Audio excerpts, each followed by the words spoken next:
어서오세요. 아시다시피 이번 주 고스트바 추천 메뉴는 삶 또는 죽음입니다. 그런데 너무 죽음에 관련해서만 음료수를 만든 건 아닌가 생각이 되는군요. 하지만 원래 삶이라는 것은 필연적으로 죽음이 따라와야 소중함을 느끼게 되는 것이죠. 오늘의 음료수는 자살에 관련된 내용입니다. 그리고 특별히 여성분들이 제일 싫어한다는 군대 이야기를 한번 해보려고 합니다. 사실 우리나라는 군대에서의 자살률이 너무나도 높죠. 뭐 요즘에야 편의성도 좋아지고 대우도 달라지고 있지만 그래도 여전히 군대라는 곳은 너무나도 힘든 곳인 것이 틀림없으니까요. 서론이 너무나도 길었군요. 그럼 이야기를 시작하겠습니다. 오늘 음료수의 제목은 자살의 순서입니다. 이건 내 친구의 군대 시절 이야기야. 내 친구는 운전병 출신으로 병장쯤부터 평탄한 군생활을 보내지 못했어. 친구가 병장으로 진급해서 운정병 및 소대 왕고가 된 때였지. 본인은 간부와 부대 밖으로 운전을 나가서 부대 안에 없던 사이였는데 그때 막 훈련소에서 훈련을 마치고 전입을 온 이등병이 소대로 와서 전입신고를 했어. 그런데 그날 바로 그 이등병은 목을 매달았어. 뭐 정말 아무런 이유도 없었거든. 그 누구도 구박을 하지도 않았고 그냥 아무래도 신병 때면은 별로 빡센 일도 시키지 않는데 갑자기 자살을 해버린 거야. 덕분에 그때 당시에 왕고라는 이유로 자살한 이등병의 부모의 요청을 받아서 살아서 얼굴 한 번 못 본 이등병의 시체에 염을 해줬어. 그렇게 막 전입 온 이등병의 자살 사건. 하지만 이 사건이 바로 모든 것의 시작이었지. 그렇게 며칠 뒤에 옆 중대의 상병이 자살을 했어. 역시 이 사람도 목을 매달았지. 부대 분위기가 뒤숭숭해지는 수준이 아니라 헌병대나 기무대가 출동해서 하루하루가 지옥같은 분위기였지.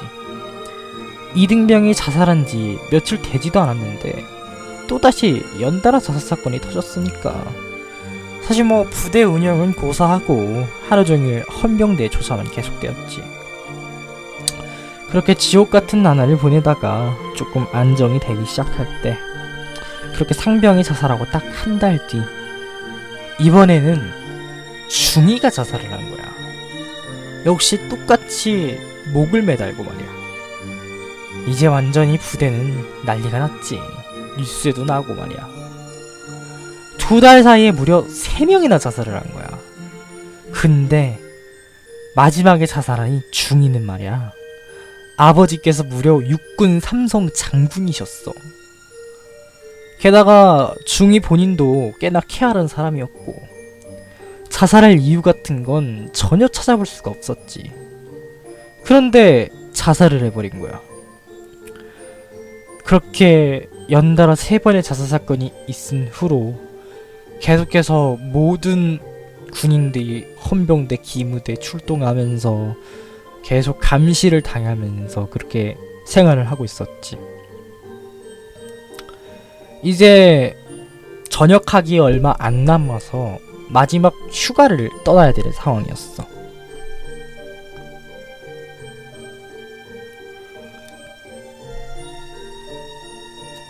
그렇게 말년 휴가가 일주일 정도 남았을 때쯤에 갑자기 이상한 것을 하나 목격했어. 수송부 정비병들이 부대 외벽에 그려진 그림을 지우려고 페인트질을 하는 것을 친구가 보게 된 거야. 근데 정비병들은 정비에 한참 바빠야 되는 사람들이거든?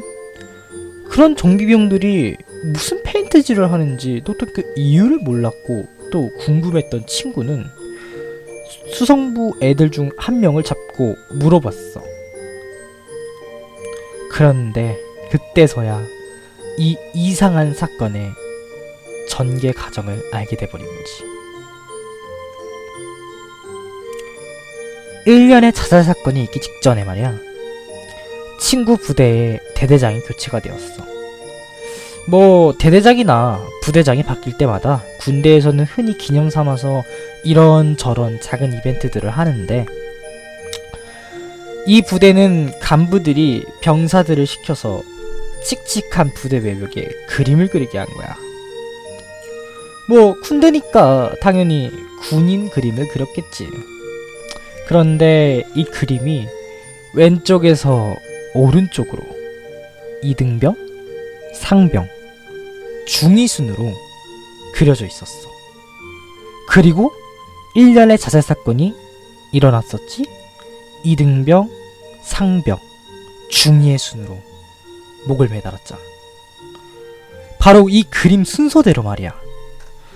그렇게 자살 사건이 3번이나 터진 다음에서야 상급 부대에서 그 그림을 발견했고 곧바로 대장에게 압력이 들어간 거지. 아니, 뭐야 이거? 이런 불길한 그림을 왜 그냥 놔둬? 당장 안 지워! 이런 식으로 압력이 가해졌나봐. 당연히 압력이 들어온 그날부로 그 그림은 바로 지워지게 되었고, 그 친구는 그때서야 그림에 그려진 대로 사람들이 자살한 사실을 알게 되었지. 자, 그림이 그려질 때가 일주일 남았다고 했잖아, 말년 휴가가. 사실 말년 휴가를 안 갈까도 고민을 해봤지만 부대 분위기가 워낙 뒤숭숭해서 후배들의 권유로 결국에는 말년 휴가를 갔다가 부대에 복귀를 하는 날이었어. 그런데 벽에 그려졌던 그 그림 말이야, 사실 반대쪽에 그림이 몇 개 더 그려져 있었거든. 그런데 마저 그 그림마저 지우지 못했어. 왜냐하면은 그 그림은 어두어두한 곳에 그려져 있었기 때문에 발견을 하지 못했겠지. 그 그림 2명은 이런 그림이 그려져 있었어.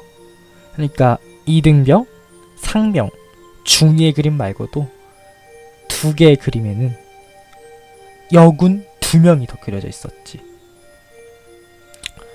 뭐 아무래도 군인들의 사기를 돋구기 위해서 여군을 그린 것 같은데, 친구는 그냥 그렇게 생각을 했지. 사실 좀 불길한 감이 있었지만 어쨌든 이제 곧 말년 휴가를 갔다 왔기 때문에 이제 제대를 할 날밖에 안 남았기 때문에 그렇게 제대를 하려고 복귀 신고하고 기다리고 있는데, 마침 그때 딱 여군 장교 2명이 부대의 중대장과 소대장으로 전입을 와 있었던 거야. 사실 친구 본인은 이 이야기를 정말로 하기 싫어해. 본의 아니게 시체를 염을 했잖아. 그것도 말년에. 심지어 뭐 얼굴 한 번이라도 봤으면 말을 안 하는데 얼굴도 모르고 목소리 한 번 못 들어봤는데도 불구하고 생판 모르는 남을 시체에 염을 해줬는데 아무래도 트라우마로 남았겠지. 그리고 아직도 친구는 그 그림과 자살한 사람들은 그저 우연이라고 믿고 있는데, 내가 볼 때는 그냥 우연으로 믿고 싶어 하는 것 같아.